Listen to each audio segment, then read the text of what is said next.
ሰላም በያላችሁበት ክቡራትና ክቡራን ተመልካቾች ከአሚኮ አዲስ አበባ ስቱዲዮ የሰዓቱን ዘገባዎች አንዱ አለመና ነው እናንተ አደርሳለሁ። አብራችሁን ቆዩ።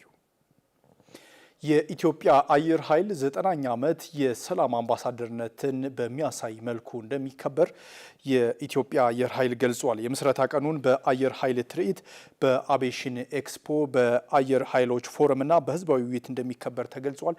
አየር ኃይሉን የሰጠውን መግለጫ የተከታተለው ኢብራሂም መሐመድ ተከታዩን ዘገባ አዘጋጅቷል። የኢትዮጵያ አየር ኃይል 9ኛ ዓመት የምስረታ በዓል ህዝባዊነትን ማዕከል ባደረገ መልኩ በተለያዩ ሁነቶች እየተከበረ እንደሚገኝ የኢፌዴሪ አየር ኃይል አስታውቋል። የበዓል አከባበሩን አስመልክቶ በኢፌዴሪ አየር ኃይል የአንደኛ አየር ምድብ አዛዥና የበዓሉ አዘጋጅ ኮሚቴ ሰብሳቢ ብርጋዴር ጄኔራል ብሩክ ሰይፉ ሌሎች ወታደራዊ አዛዦች በተገኙበት መግለጫ ሰጥተዋል። ክብረ በዓሉ የኢትዮጵያ አየር ኃይል የነጻነትና የአንድነት ምልክት በሚል መሪ መልእክት ከጥር 15 ቀን 2018 እስከ ጥር 19 ቀን 2018 በተለያዩ መርሃ ግብሮች መከበሩን እንደሚቀጥል በመግለጫቸው ገልጸዋል። አንደኛው በጥር 15 ቀን የሚከበረው የመጀመሪያው የኤክስፖ ነው። የወደፊቱን አቪዬሽን አቅም በጋራ እንገንባ በሚል በኢንተርናሽናል ደረጃ የተዘጋጀ የአቪዬሽን ኤክስፖ ይኖራል። ሁለተኛው በጥር 16 የአንበሶቹ ሰማይ ኢትዮጵያ በሚል የብላክ ላይን ኤር ሾው የሚል ርዕስ ያለው ትርኢት ይኖራል። በብላክ ላይን ኤር ሾው ላይ የሚገኙት በተለይ ደግሞ በአፍሪካ ለመጀመሪያ ጊዜ ይሄ ታላቅ የኤር ሾው በዓል ሲዘጋጅ የሚገኙ ኤርፎርሶች ይኖራሉ። ከነዚህ ውስጥ አንደኛው የአረብ ኤሚሬትስ ኤርፎርስ ነው። ሁለተኛው የራሻ የአየር ኃይል ትርኢት ቡድን ነው። ቀጥሎ የሞሮኮ አየር ኃይል፣ የቼክ ሪፐብሊክ አየር ኃይል፣ በዋናነት ደግሞ የኢትዮጵያ አየር ኃይል በ7 ስኳድሮኖች ይዞ የሚሳተፍ ይሆናል። የወደፊቱን የአቪዬሽን አቅም በጋራ እንገንባ በሚል መሪ መልእክት የኢትዮጵያ አየር ኃይልን የኢትዮጵያ አየር መንገድንና ሌሎች የውጭ ሀገራት የሚሳተፉበት የአቪዬሽን ቴክኖሎጂ ኤክስፖ 2026 እንደሚካሄድ በመግለጫቸው አንስተዋል። ምናልባትም በአፍሪካ ይሄ የአቪዬሽን ኤክስፖ በጣም በታላቅነቱ የሚከበር ይሆናል። እስካሁን ድረስ ከ25 በላይ የውጭ ሀገር ካምፓኒዎች የሚሳተፉ ይሆናል። በተጨማሪ የሀገር ውስጥ የአቪዬሽን ካምፓኒዎችና የቴክኖሎጂ ካምፓኒዎች የሚሳተፉ እንደሚሆን ግልጽ ሊሆን ይገባል። ከ38 በላይ የአፍሪካ ሀገራት የአየር አዛዦች የሚሳተፉበት ፊውቸር አፍሪካ አየር ኃይሎች ፎረም እንደሚካሄድም ገልጸዋል። በሶስተኛ የሚከናወነው የጋራ ስራዎቻችንን አጠናክረን የተረጋጋ ዓለም እንገንባ በሚል ለሶስተኛ ጊዜ የምናከብረው የፊውቸር አፍሪካን ኤር ፎርስስ ፎረም ነው። በዚህ ፎረም ላይ 38 የሚሆኑ የአፍሪካ ኤርፎርስ አዛዦች ይገኛሉ። በተጨማሪም ከውጭ ሀገራት ላይ የሚገኙ የአቪዬሽን ተቋም መሪዎች ይገኛሉ። ሃይ ኢንድ ፕሮዳክት የሚያመርቱ ካምፓኒዎች መሪዎችም ይገኛሉ ማለት ነው። ሌላኛው የምስረታ ቀን በዓል መርሃ ግብር አካል የሆነው የመከላከያ ሰራዊት ከፍተኛ የጦር አዛዦች፣ ከፍተኛ የመንግስት የስራ ኃላፊዎች ሀገርን በማገልገል የሚገኝን ክብር መዘከር በሚል መሪ መልእክት ከህብረተሰቡ ጋር በተለያዩ ርዕሰ ጉዳዮች ህዝባዊ ውይይቶች እንደሚደረጉም ተናግረዋል። የበዓል አከባበሩ አንድ አካል የሆነ የኤቨንት ድረገጽም ይፋ ተደርጓል። etaf90years.com የሚል ኢቨንት ዌብሳይት ከፍተናል። ይሄን ዌብሳይት አይ ቲንክ በእጃችሁ ይደርሳል ይመስለኛል። እዛ ላይ ተጨማሪ ያሉትን ነገሮች ማየት ትችላላችሁ። ድረገጹ የዝግጅቱን ዝርዝር የሚያሳይና የባለፉት ዓመታትን የተቋሙን የለውጥ ሂደት የሚያስቃኝ ነው ተብሏል። ጥራት ያለው ትምህርት ለማምጣት ቅድመ አንደኛ ትምህርት ተቋማት ላይ መስራት እንደሚገባ በአማራ ክልል በምክትል ርዕሰ መስተዳደር ማዕረግ የማህበራዊ ዘርፍ አስተባባሪ ዶክተር ሙሉነሽ ደሴ ተናገሩ። በሰሜን ሸዋ ዞን የአሳግርት ወረዳ በ16 ሚሊዮን ብር በ90 ቀናት የሚጠናቀቅ የቅድመ አንደኛ መማሪያ ትምህርት ለመገንባት የመሰረት ድንጋይ ተቀምጧል። በላይ ተስፋዬ ዝርዝር አዘጋጅተዋል። የትምህርት ጥራትን ለማምጣት ከሚያስችሉ ጉዳዮች መካከል ደረጃቸውን የጠበቁ ተቋማት በቀዳሚነት ይጠቀሳሉ። ትውልድን ከመሰረቱ ጀምሮ ለመገንባት በቅድመ አንደኛ ደረጃ ትምህርት ቤቶች ላይ በትኩረት እየተሰራ መሆኑን የአሳግርት ወረዳ አሳውቋል። የተማሪዎቹን ቁጥርና የሚሰጠውን የትምህርት ጥራት ለማሻሻልም ከ16 ሚሊዮን ብር በላይ በሆነ ወጪ ግንባታ እንደሚከናወን የወረዳው ዋና አስተዳዳሪ አላዩ ብሬ ገልጸዋል። አንደኛው አሁን የገጠመን የትምህርት ስብራት ልንቀለብሰው የሚገባው ቅድመ አንደኛ ደረጃ ትምህርት ቤት ላይ በትኩረት በጣም መስራት አስፈላጊ ሆኖ በማግኘታችን አንደኛ በአልማ ወደ 4.4 ሚሊዮን ብር ድጎማ ተደርጎልናል። ሁለተኛ እንደዚሁ የክልሉ መንግስት 5 ሚሊዮን ብር ከወረዳ 7 ሚሊዮን ብር በማድረግ በጥቅሉ በ16 ሚሊዮን ብር ይህን የቅድመ አንደኛ ደረጃ ትምህርት ቤት ለመገንባት ስራ የጀመርንበት ሁኔታ ነው ያለው። ሁለቱን ብሎኮች በ90 ቀን ውስጥ እንጨርሳለን ብለን ያሰብነው። በዚህ በከተማው ላይ ብቻም ሳይሆን ደግሞ በገጠር ወበል የሚባል ቀበሌ ላይ በተመሳሳይ በዚህ አመት አንድ ብሎክ የምንገነባበት ነው። የቅድመ አንደኛ ለብቻው ራሱን አስችለንና ይህንን መሰረት አድርገን ነው እየሰራን ያለ ነው። በሁሉም ወረዳዎች ተመሳሳይ ግንባታዎች እንደሚደረጉ የሰሜን ሸዋ ዞን ትምህርት መምሪያ ኃላፊ ጸጋይ እንግዳ ወርቅ ተናግረዋል። አሁን የትምህርት ስራችን ዋነኛ መሰረቱ ላይ እንስራ ብለን ነው እየተንቀሳቀስን ያለ ነው። አንዱ መሰረት ደግሞ ቅድመ አንደኛ ስለሆነ የቅድመ አንደኛ ደረጃ ትምህርትን በስፋት በጥራት ካሰፋን ሌሎቹ የክፍል ደረጃዎች በሚቀጥሉት አመታት እየተስተካከሉ ይሄዳሉ። አዲሱ ትውልድ ላይ እንስራ ካልን የመጀመሪያው መስራት ያለብን ቅድመ አንደኛ ላይ ነው ብለን ስራ እየሰራን ያለ ነው። በሁሉም ወረዳዎች ላይ በዘንድሮ አመት በርካታ የቅድመ አንደኛ ደረጃ ትምህርት ቤቶችን የመገንባት እና በአጭር ጊዜ ውስጥ ወደ ማጠናቀቅ ደርሰን ስራው እንዲጀምር ክትትልና ድጋፍ እናደርጋለን። በወረዳው ተገኝተው የመሰረት ድንጋይ ያስቀመጡት በአማራ ክልል በምክትል ርዕሰ መስተዳድር ማዕረግ የማህበራዊ ዘርፍ አስተባባሪ ዶክተር ሙልነሽ ደሴ ለተግባሩ የአልማና የማህበረሰቡ ሚና የላቀ መሆኑን ጠቅሰዋል። ቅድመ አንደኛ ላይ ሁሉም አተኩሮ እንዲሰራ ህብረተሰባችን ማስተባበር፣ ባለድርሻ አካላትን ማስተባበር፣ እኛም ከልብ መስራት መቻል አለብን። ትልቁ መሰረታችን ላይ መስራት ብለን ነው። ይህን በማሰባችሁ እኛ ደስተኞች ነን። የክልሉ መንግስት ትልቁ ትኩረት እሱ ነው። በተለይ ደግሞ አልማን አስተባብረን ህዝባችንን የአልማ ሙሉ አባል አድርገን የመንግስትን ፍላጎት እሱ ነው። መንግስት ያልደረሰባቸው እንዲሞላ ነው የምንፈልገው። አልማን በደንብ ታጠናክሩ። እንዲህ አይነት ነገሮች ብዙ ሳትቸገሩ ህዝባችን ባለቤት ሆኖ የሚሰራቸው የሚጠብቃቸው ተቋማት ይኖሩናል።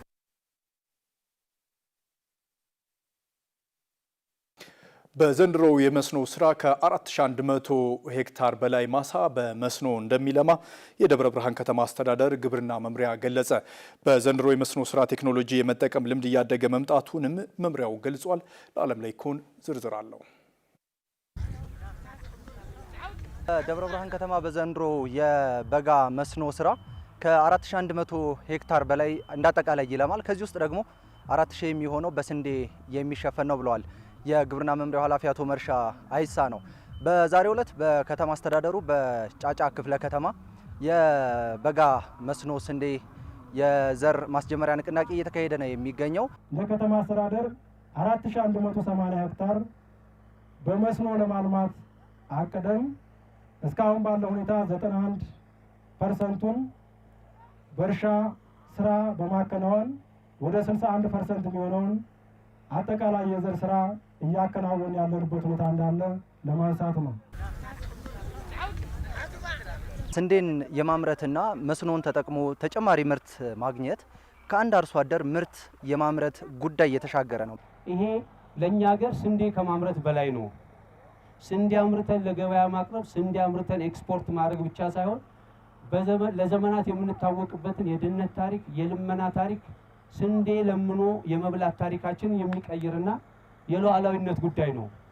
ሁሌ ስንዴን ስናነሳ ይሄ ነገር ሁሌ ትዝ ሊለን ይገባል ማለት ነው። የዘንድሮውን በደብረ ብርሃን ከተማ እየተካሄደ ያለውን የመስኖ ስራ ከአለፈው ዓመት ለየት የሚያደርገው ወደ 22 የሚደርሱ ትራክተሮች በእርሻ ስራ ላይ ተሰማርተዋል። ስለዚህ በሜካናይዜሽን የታገዘ በዘመናዊ ቴክኖሎጂ የታገዘ የአስተራረስ ዘዴንም ጭምር እየተለማመዱና ተግባራዊ እያደረጉት ነው የሚገኙት። ጊዜው እየሰለጠነና እየረቀቀ ሲመጣ ያው ትራክተር ገባልን። በትራክተር ነው የምናርሰው። ከበሬ የተሻለው ነገር ፍጥነት አለው፣ ሰዓት ይቀንሳል፣ ጉልበት ይቀንሳል። ይሄንን ያሟላ ነገር ነው። ጠበቅ ያሉ መሬቶችን ያለሰልሳል። በዛ ለበሬ ጉልበት ቅነሳ ይሰጣል። ያው የሰዓት መጠቀም በበሬ ቢያንስ 10 ቀን ከማርስ በትራክተር በአንድ ሰዓት ውስጥ የማረሱ እንትኑ ለውጣለሁ። ጊዜን ከመቆጠብ አኳያ በትራክተር ማረሱ በጣም አሪፍ ነው። በአካባቢው ያለውን ባህል ታሪክና ጥበብ ለማስተዋወቅ በሚያስችል መልኩ እየሰራ እንደሚገኝ የደብረ ብርሃን ከተማ አስተዳደር ባህልና ቱሪዝም መምሪያ ገለጸ። የባህልና ኪነ ጥበብ ፌስቲቫልም በደብረ ብርሃን ከተማ እየተካሄደ ይገኛል። ስንታየው ኃይሉ ተጨማሪ አላት።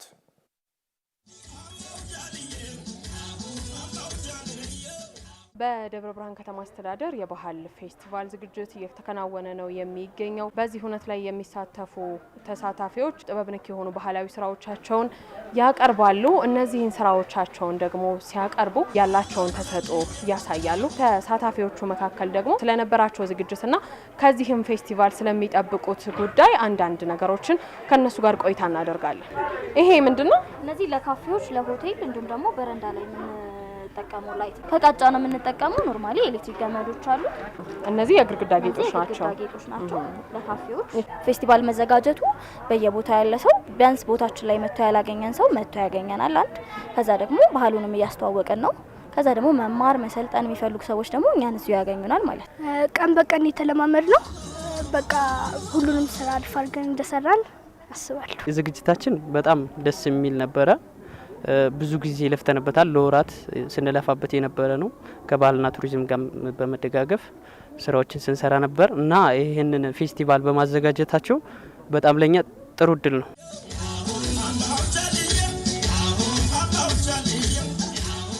የደብረ ብርሃን ከተማ አስተዳደር ተቀዳሚ ምክትል ከንቲባ አቶ በድሉ ብሸት የባህል ፌስቲቫሎች መዘጋጀታቸው የአካባቢን ባህል ለሌሎች ከማስተዋወቅ ባለፈ እንግዲህ ያለው ፋይዳ ከፍ ያለ ስለመሆኑ በቀጣይ የሚሰሩ ስራዎች ደግሞ ተጠናክረው እንደሚቀጥሉም ተናግረዋል። ታሪክ አላቸው ከሚባሉት ቀዳሚ አካባቢ ነው።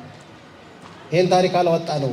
ቀጣይ ምንድነው የምንሰራው፣ ለሚመጣው ትውልድ ምንድነው የምናስተላልፈው የሚለውን ትኩረት እንድናደርግ ለማሳሰብ ነው። በቱሪዝም ዘርፉ በተለይ በአጭር ጊዜ የመቀየር እድል ያለው ከተማ ስለሆነ ይሄን ለመቀየር ተክተን እንደምንሰራ በዚህ አጋጣሚ ላረጋግጥላችሁ ፈልጋለሁ። አጠገቤ የደብረ ብርሃን ከተማ አስተዳደር ባህልና ቱሪዝም መምሪያ ኃላፊ ተክለ ዮሐንስ ኃይለ ጊዮርጊስ አጠገቤ ነው የሚገኙት። ፈቃደኛ ስለሆኑ ልጅ ጋር ያመሰግናለሁ። በሁነቱ ላይ የሚደረጉ መርሃ ግብሮች ምን ምንድን ናቸው ከሚለው እንጀምር። 17ኛው የደብረ ብርሃን ከተማ አቀፍ የባህልና ኪነ ጥበብ ፌስቲቫል ዛሬ ሲካሄድ ዓላማው በከተማ ውስጥ ያለውን የጥበብ ኢንዱስትሪ በማዘመን በጥበብ በባህልና በቱሪዝም ዘርፍ ንቅናቄ ፈጥሮ የከተማውን ባህል እሴትና ሌሎች ኩነቶች የከተማው ገጽታ ማሳያ እንዲሆኑ ታስቦ የተዘጋጀ መርሃ ግብር ነው። ከተማችን ከነበረችበት ታሪካዊ፣ ሃይማኖታዊ፣ ተፈጥሯዊና ሌሎች ኩነቶች በመነሳት የቀጣይ የቱሪዝም ዘርፉን ከፍ ለማድረግ በጣም ጠቃሚ ነው። እነዚህ አይነት የባህል ፌስቲቫሎች መዘጋጀታቸው ለባህል ውርርስ ያላቸው ፋይዳ ምንድን ነው የሚመስለው? በዚህ በጥበብ፣ በታሪክ፣ በመልክዓ ምድር፣ በሌሎች ነገሮች ሰፊ የሆነ ሊሰራበት የሚገባ ባህላዊ ኩነት ያለው አካባቢ ነው። ስልጡን ህዝቦች የኖሩበት ነው። በሀገር ምስረታ የነበራቸው ሚና በጣም ትልቅ ነው። በሀገር ስልጣኔ የነበራቸው ሚና እጅግ በጣም ትልቅ ነው። ለባህል ውርርስ በጣም ይጠቅማል። ይህ የባህል ፌስቲቫል እስከ ታህሳስ 17 ድረስ የሚቆይ ነው የሚሆነው። በመርሃ ግብሩ ላይ የከተማ አስተዳደሩ ከፍተኛ አመራሮች እንዲሁም የጥበብ ቤተሰቦችና ሌሎች ታዳሚዎችም ተገኝተዋል።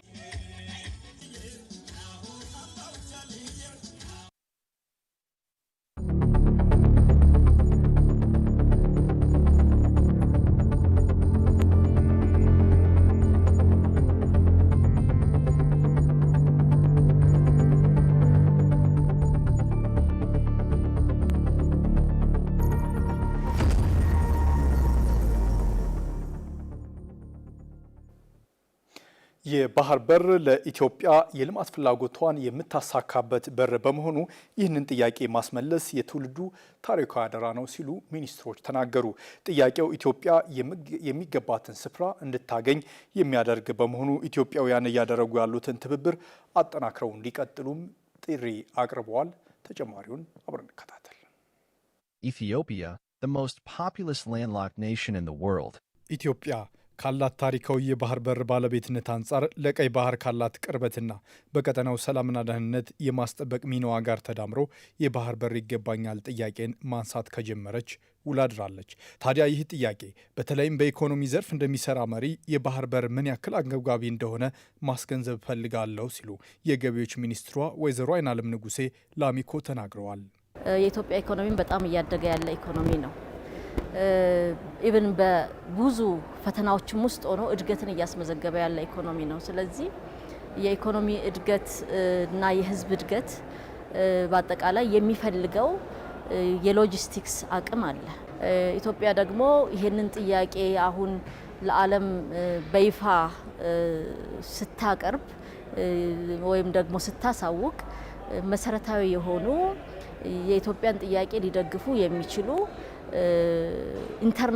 ኢንተርናሽናል የሆኑ ኮንቬንሽኖች፣ ስምምነቶች ታሳቢ ተደርጎ እና ታሪካዊ ዳራውንም ታሳቢ ተደርጎ ነውና እንደ አንድ የኢኮኖሚ ሴክተር ላይ እንደሚሰራ መሪ ደግሞ የኢትዮጵያን ኢኮኖሚ የበለጠ ለማሳደግ የኢትዮጵያን ሉዓላዊነት እስከ ወዳኛው በተሻለ መሰረት ላይ ለመጣል የወደብ ማግኘት ጉዳይ የህልውና ጉዳይ ነው ማለት ነውና እኔ የምገነዘበው በዛ አግባብ ነው። የስራና ክህሎት ሚኒስትሯ ወይዘሮ ሙፈሪያት ካሚል በበኩላቸው በኢትዮጵያ የባህር በር ጥያቄን ማስመለስ የአሁኑ ትውልድ ሁነኛ የቤት ስራ ነው ይላሉ።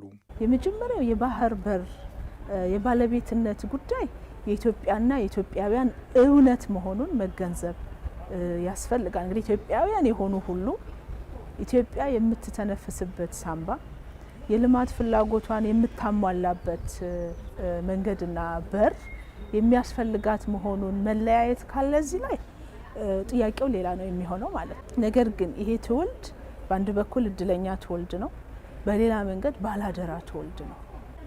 የኢትዮጵያ ወርድና ቁመት ይሄንን የግድ የሚልበት ጊዜ ነው። ያኔ ታሪካዊ ስህተት ተሰርቷል። ይሄን ስህተት ደግሞ ለማረም የሚደረገውን ጥረት ያለምንም ማቅማማት መደገፍ የኢትዮጵያን ጉዞ በደንብ ማንበብና መረዳት ከመቻልም ጋር ነው የሚያያዘው። ልማታችን ኢትዮጵያን በትክክለኛ ፖዚሽኗ ላይ የማስቀመጥ ጉዳይ ነው፣ በሚገባት ስፍራና ቦታ የማንበር ጉዳይ። በመሆኑም ይህንን ኢትዮጵያን የሚገባትን ቦታና አቅም እንድታገኝ የማድረግ ሂደት ሁሉም ሊደግፈው ይገባል ብለዋል። በእኔ ግንዛቤ ደረጃ የመላ ኢትዮጵያውያን በጋራ ሊቆሙበት የሚገባ ልክ እንደ ህዳሴ ግድባችን፣ ልክ እንደ አድዋ ድላችን የጋራ ድል ልናደርገው የሚገባ ጉዳይ ነው። ስለዚህ በጋራ መቆም የሚባለው ነገር ጥያቄ የሚሆንበት አካልም ካለ የኢትዮጵያን ግዙፍነት የኢትዮጵያን ታሪካዊ አመጣጥ እና አጠቃላይ የኢትዮጵያን እድገት የማይረዳ ካልሆነ በስተቀር በወደብ ጉዳይ ላይ በጋራ ላለመቆም ምክንያት አለ ብዬ አላምንም። ከባህር በር ባለቤትነት በራቅንባቸው ጊዜያት የኢትዮጵያ ፖዚሽን ምንድን ነበር የሆነው? የኢትዮጵያ ተደማጭነት፣ የኢትዮጵያ ተሰሚነት ምንድን ነበር የሆነው ብሎ መመርመር ይጠይቃል። ይህ ጥያቄ አሁን ካለው የዓለም ሁኔታና የኢትዮጵያ እውነት በመነሳት በርካታ አካላት እየደገፉት እንደሚገኙ ተነግረዋል። ተመልካቾች የዜና ሰዓታችን አሁን ደግሞ አጫጭር ዘገባዎችን ወደ እናንተ የሚያደርስበት ሰዓት ላይ ደርሷል። መሰረት መቅጫ አዘጋጅታችኋለች፣ እንደሚከተለው ይቀርባሉ።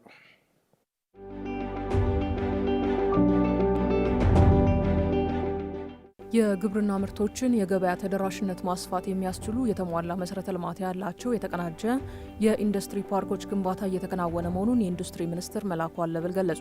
የኢንዱስትሪ ሚኒስቴር የግል አልሚዎችን ያሳተፈ የኢንቨስትመንት ፎረም በአዲስ አበባ እያካሄደ ይገኛል። የኢንዱስትሪ ሚኒስትር መላኩ አለበል በዚህ ወቅት እንዳሉት የኢትዮጵያ ታምርት ንቅናቄ የአምራች ኢንዱስትሪውን በማነቃቃት የጎላ አበርክቶ እየተወጣ ይገኛል። እንደ ሀገር 3 የተቀናጀ የኢንዱስትሪ ፓርኮች ግንባታ መጠናቀቁን ገልጸው የነቀምትና ማዕከላዊ ጎንደር የተቀናጀ የኢንዱስትሪ ፓርኮች ግንባታ ተጀምሯል ብለዋል። የተቀናጀ የኢንዱስትሪ ፓርኮች ግንባታ የግሉን አምራች ዘርፍ ተሳትፎ በማሳደግ ሀገራዊ ተወዳዳሪነትን የሚያሳድግ መሆኑንም ገልጸዋል። የኢትዮጵያ ዜና አገልግሎት ዘገባ ነው።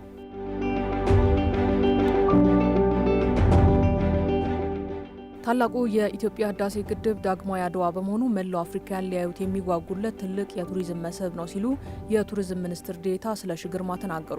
ሚኒስትር ዴኤታው ይህንን ያሉት በኢትዮጵያ ፕሬስ ድርጅት አዘጋጅነት በጉባ እየተካሄደ በሚገኘው ስለ ኢትዮጵያ የውይይት መድረክ ላይ ነው። መንግስት የቱሪዝም ዘርፉን ለማሳደግ በሰጠው የፖሊሲ ትኩረትና የፖለቲካ ቁርጠኝነት ኢኮኖሚ አስተዋጽኦ በከፍተኛ ሁኔታ ማደጉን አቶ ስለሺ ተናግረዋል። ታላቁ የኢትዮጵያ ህዳሴ ግድብ የሚገኝበት የጉባ አካባቢ ደግሞ ድንቅ የተፈጥሮ ሀብት ያለበት በመሆኑ ዘርፉን ለማሳ ለማሳደግ ሚናው የላቀ ስለመሆኑ አንስተዋል።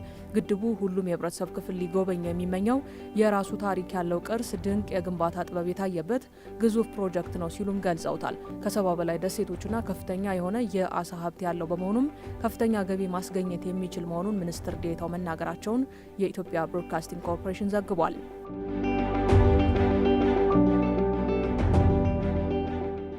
የመረጃ ነጻነት መብት የጋዜጠኛ መብት ብቻ ሳይሆን የህዝብ መብት ተደርጎ መታየት እንደሚገባው የኢትዮጵያ መገናኛ ብዙሃን ምክር ቤት ስራ አስፈጻሚ ኮሚቴ ሰብሳቢ አቶ አማራ አረጋይ ገለጹ። የኢትዮጵያ መገናኛ ብዙሃን ምክር ቤት በአዲሱ የመረጃ ነጻነት ረቂቅ አዋጅ ላይ በአዲስ አበባ ውይይት አካሂዷል። በውይይቱ የመረጃ ነጻነት አዋጁ ከዚህ ቀደም ከመገናኛ ብዙሃን አዋጅ ጋር ተጣምሮ የነበረ እንደነበርና አሁን ራሱን ችሎ ረቂቁ መዘጋጀቱን በመልካም ጎን ተጠቅሷል። በአዲሱ ረቂቅ አዋጅ ላይ ሌሎች ውይይቶችን በቀጣይ እንደሚደረጉ ተመላክቷል። እንደ ኢትዮጵያ ብሮድካስቲንግ ኮርፖሬሽን ዘገባ በውይይቱ ላይ ከተለያዩ ብዙሃን መገናኛዎች የተውጣጡ ጋዜጠኞችና የሚዲያ ባለሙያዎች ተሳታፊ ሆነዋል። ተመልካቾች ከአሚኮ አዲስ አበባ ስቱዲዮ ለሰዓቱ አዘጋጀንላችሁ ዘገባዎች እነዚህን ይመስሉ ነበር። ዘገባዎቹን አንዱ አለምና ነው ወደ እናንተ አደረስኩ። አብራችሁን ስለነበራችሁ አመሰግናለሁ። ጤና ይስጥልኝ።